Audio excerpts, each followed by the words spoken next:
और बहुत ज्यादा संकट है, बहुत ज्यादा परेशानी है, तो हनुमान चालीसा का पाठ करो तो तिल्ली के तेल का दिया लगाओ, काली तिल के तेल का दिया, तिल का तेल का दिया हनुमान जी के सामने आसन बिछाकर। बहुत तकलीफ है तो 3 पाठ प्रतिदिन करो और एक आसन से जितने समय 9 बजे अगर आप बैठते हो पाठ करने तो 9 बजे ही बैठना है। 11 दिन तक प्रतिदिन 3 पाठ रोज करो। एक पानी का लोटा, कलश, तांबे का जल अर्थात तांबे का लोटा हो, स्टील का लोटा हो, तुम्हारे पास जो कलश हो उसमें जल भरकर एक सिक्का उसमें पटक कर, एक लौंग पटक कर प्लेट से ढक कर रख दो और प्रतिदिन बस टाइम पर बैठकर पाठ करो। 11 दिन पूर्ण होंगे, जिस कामना से आपने पाठ करा है बस वो सिक्का, वो लौंग कलश में से निकाल लो, जल का आचमन करो और जिस काम के लिए करा है वो जल उस प्रयोग में ले लो। उस प्रयोग, किसी से बात करने जाना है तो वो जल पी कर जाइए, कोई से हाथ मिलाना है तो वो सिक्का, वो लौंग अपने हाथ में रखिए, अपने साथ रखिए। कई लोग कहते हैं हम तो बहुत दिनों से हनुमान चालीसा पढ़ रहे हैं, हम बहुत समय से राम रक्षा स्तोत्र का पाठ कर रहे हैं, हम बहुत समय से ये कर, अरे तो उसको नियम से तो करो।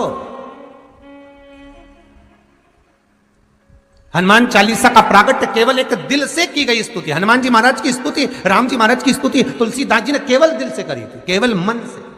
और ये नहीं कहते कि हनुमान चालीसा पढ़ोगे तभी भगवान, नहीं, आप दिल से अगर भगवान को पुकार लीजिए, आप दिल से पुकारो उसको, वो आएगा। 2 जो पत्तियां हैं, इन पत्तियों के ऊपर एक एक शमी पत्र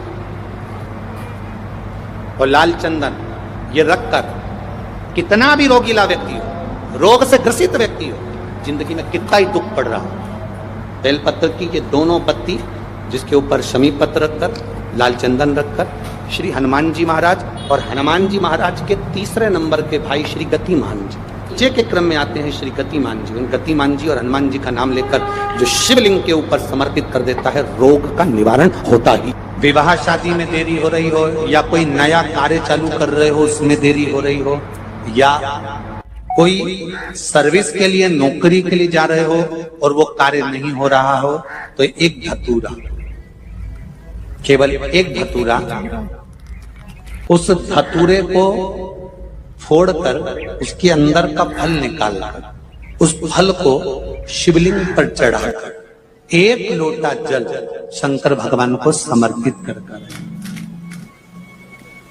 दिन होना चाहिए मंगलवार। कौन सा दिन होना चाहिए? जम के बोलो जरा, मंगलवार। और आज भी नियम है महाराज, जिसकी फैक्ट्री नहीं चलती हो, प्रॉपर्टी की आप खरीदारी बेचादारी करते हो, प्रॉपर्टी से जुड़ा हुआ काम करते हो, या लोहे से जुड़ा हुआ करते हो, या फैक्ट्री आदि का कर्म करते हो, कोई मैन्युफैक्चरिंग करते हो, वो नहीं चल रहा, तो हनुमान जी के उल्टे पांव का सिंदूर लीजिए और हनुमान जी के दूसरे नंबर के भाई गतिमान का नाम लीजिए। किसका नाम लेना है? गतिमान। गतिमान का नाम लेकर फैक्ट्री के बाहर या फैक्ट्री पर एक स्वस्तिक का निर्माण कर दीजिए, हनुमान जी के उल्टे पांव के सिंदूर और गतिमान का नाम लेकर। कभी आपकी फैक्ट्री कोई काम नहीं निकालेगी, उन्नति की ओर ही लेकर जाएगी, कभी घाटे की ओर नहीं जाएगी। गतिमान का नाम, रतिमान, केतुमान, मतिमान, ये जितने भी नाम है हनुमान जी के भाइयों के, ये सब कल्याण करते हैं, एक एक नाम कल्याण करते हमारे, एक एक। महाराज वो जिन बच्चों को निमोनिया हो जाता है ना, वो सर्दी का कोटा रहता है, बहुत सर्दी बच्चों को बनी रहती है, तो हर दिन 5-10 दिन में वापस दौड़ के डॉक्टर के पास लेके जाओ, फिर डॉक्टर के पास ले, वैसे तो डॉक्टर के पास बच्चे आजकल के जमाने के जाते ही जाते हैं, हर 15 दिन 20 दिन में, तो इसके पीछे वो चले जाएं। एक हास्य व्यंग में हमसे पूछा किसी ने, महाराज जी आज के बच्चे बार बार हॉस्पिटल डॉक्टर के क्यों जाते हैं? तो हमने कहा देखो भैया, बच्चा जहाँ जन्म लेता है उनसे उनसे प्रेम ज्यादा होता है। पहले नानी के घर में पैदा होता था इसलिए नानी के घर ज्यादा जाता था, दादी के घर में ज्यादा पैदा होता था इसलिए दादी के घर ज्यादा जाता था। आज के बच्चे हॉस्पिटल में ज्यादा पैदा होते हैं इसलिए हॉस्पिटल ज्यादा घूमने जाते हैं। ये हास्य।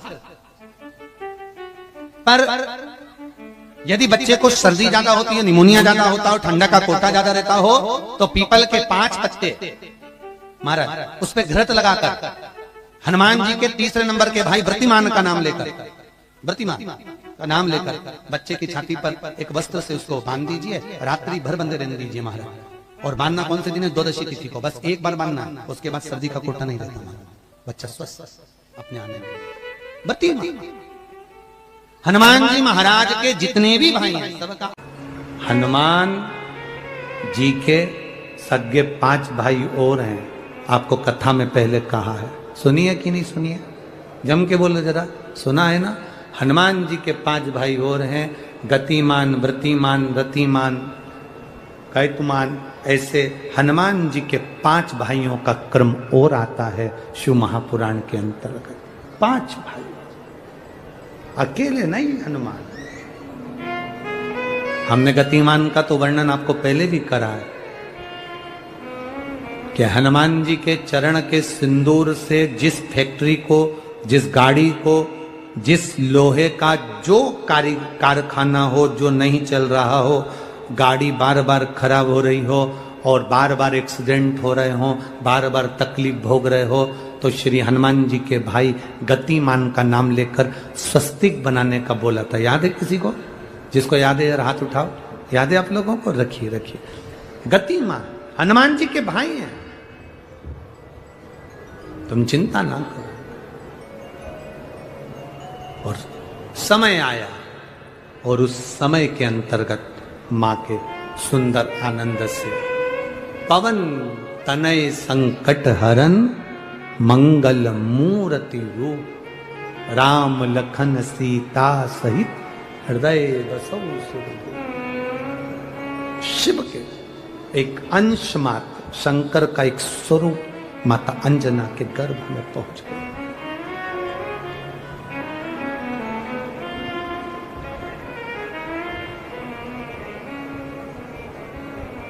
बस इस हृदय को, इस दिल को, इस मन को शिवालय तक ले जाना है।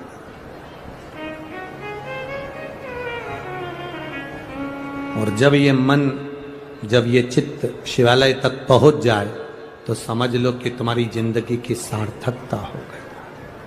आप लोग कथा में श्रवण करे हैं पूर्व में, हनुमान गतिमान, रतिमान, मतिमान, वर्तिमान, ऐसे हनुमान जी के कई भाई हुए, कई भाई हनुमान जी के हुए। और हमने पहले भी कहा है, जिसकी फैक्ट्री ना चलती हो, बहुत दुकान ना चलती हो, तो हनुमान जी के पांव का थोड़ा सा सिंदूर लेकर, यदि उस सिंदूर को किसी भी फैक्ट्री या दुकान में हनुमान जी के छोटे भाई गतिमान के नाम से अगर एक बिंदी भी सिंदूर की रख दी जाती है, तो वो दुकान और फैक्ट्री भी झड़के से चलना प्रारंभ हो जाती है। गतिमान हनुमान जी के छोटे भाई। एक हनुमान जी के छोटे भाई हैं मतिमान।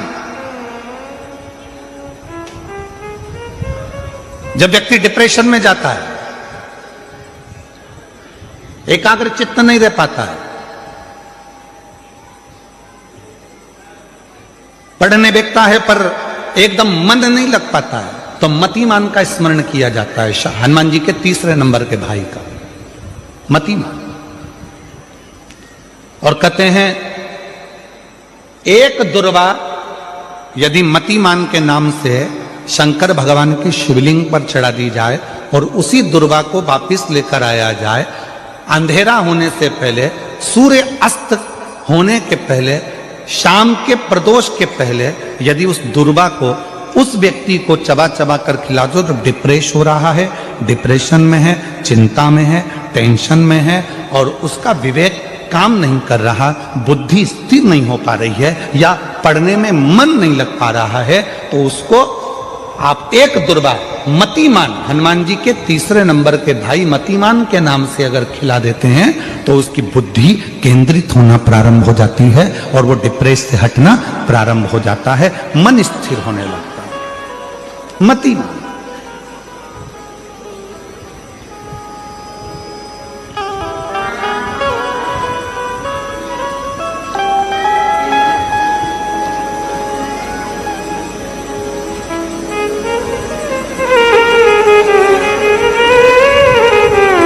और एक नाम आता है व्रतिमान। इसका प्रैक्टिकल तुम अभी यहीं से कर लेना, ठीक है? चलते चलते मालूम पड़े तुम्हारी पार्किंग यहां से आधा किलोमीटर दूर है, ठीक है? अरे बोलो तो जम के। आधा किलोमीटर दूर तुम्हारी पार्किंग है और तुम्हारी उम्र लगभग बहुत हो गई, मालूम पड़े तुम थोड़े वृद्ध हो गए हो और तुम्हारा घुटना दुख रहा है, तुम्हारी कमर दुख रही है, चलते चलते बड़ी मुश्किल से तुम कथा स्थल तक पहुंचे हो। अब मन में आ रहा है कि मुझे वापस पार्किंग तक जाना है, कैसे जाऊंगी, पाँव तो दुख रहा है। तो एक काम आज चलते चलते करना कि कहीं सीवर वाला महाराज झूठ तो नहीं बोल रहा है, तो प्रैक्टिकल करके जाना। क्या करोगे, यहां से जाते समय आप जब जा रहे हो और आपके शरीर का कोई अंग जब दुख रहा है तो श्री शिवाय नमस्तुभ्यम कहकर श्री व्रतिमान हनुमान का स्मरण करो। किसका स्मरण करना है, जम के बोलो, व्रतिमान हनुमान। व्रतिमान हनुमान का स्मरण करके कहीं पर भी बैठकर अपने पांव की छोटी वाली जो उंगली है उसको जम के दबाना और दबाने के बाद चल देना। जिस जगह पर भी दर्द हो रहा होगा मेरा बाबा आपको मंजिल तक पहुंचाएगा, दर्द होने नहीं देगा। कल नहीं करना, प्रैक्टिकल आज ही करना। काल करे सो आज करे।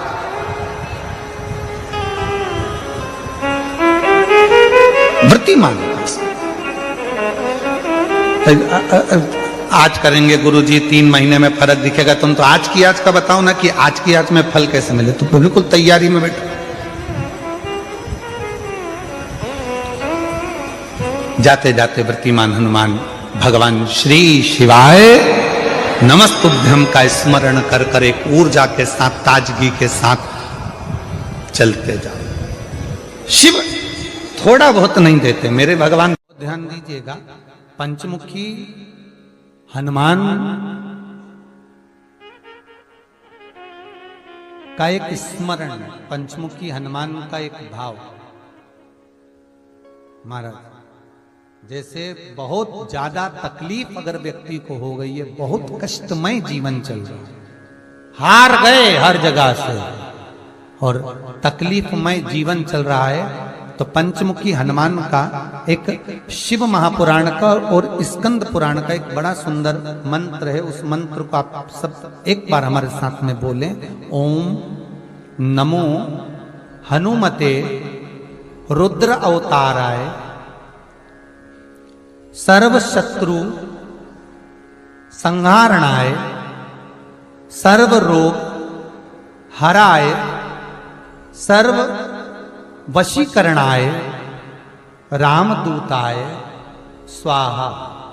बस इस मंत्र को हाथ में काली तिल लेकर, एक जौ लेकर और गूगल लेकर, थोड़ा सा इसमें गाय का घी डालकर, कंडे को या अग्नि को जलाकर इस मंत्र का 11 बार 21 बार जाप कर कर अपनी कामना कर कर छोड़ दीजिए। कैसा भी रोग हो, बीमारी हो, कष्ट हो, दुख हो, तकलीफ हो, 21 दिन के अंदर वो आनंद आना प्रारंभ कर देता है। इस मंत्र, स्कंद पुराण का, शिव महापुराण का ये मंत्र मूल पंचमुखी हनुमान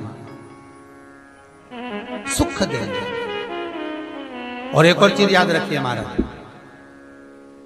यदि कोई काम के लिए जा रहे हो, कोई व्यापार के लिए जा रहे हो या नौकरी करने के लिए जा रहे हो और लगी नहीं रही, बहुत तकलीफ पा रहे हो, सर्विस ही नहीं लग रही, बहुत कष्टमय हो गया, तो निवेदन करूंगा 5 पीपल के पत्ते पर बेसन के 5 लड्डू घर में बने हुए, गाय के घी के 5 लड्डू रख लो। उस लड्डू के बीचों बीच एक आटे का दिया और उसमें तिल्ली का तेल डालकर इसी मंत्र का प्रयोग कर कर पंचमुखी हनुमान का किसी भी हनुमान के मंदिर में जाकर, दक्षिण मुखी हनुमान के मंदिर में जाकर उसको रख कर आ जाइए। इसके बाद आप उस काम के लिए जाइए, आपका काम सफल हो जाएगा। आपको किसी को नहीं कहना पड़ेगा कि हाथ जोड़ना नहीं पड़ेगा, किसी के पांव नहीं पड़ना पड़ेंगे, तुरंत काम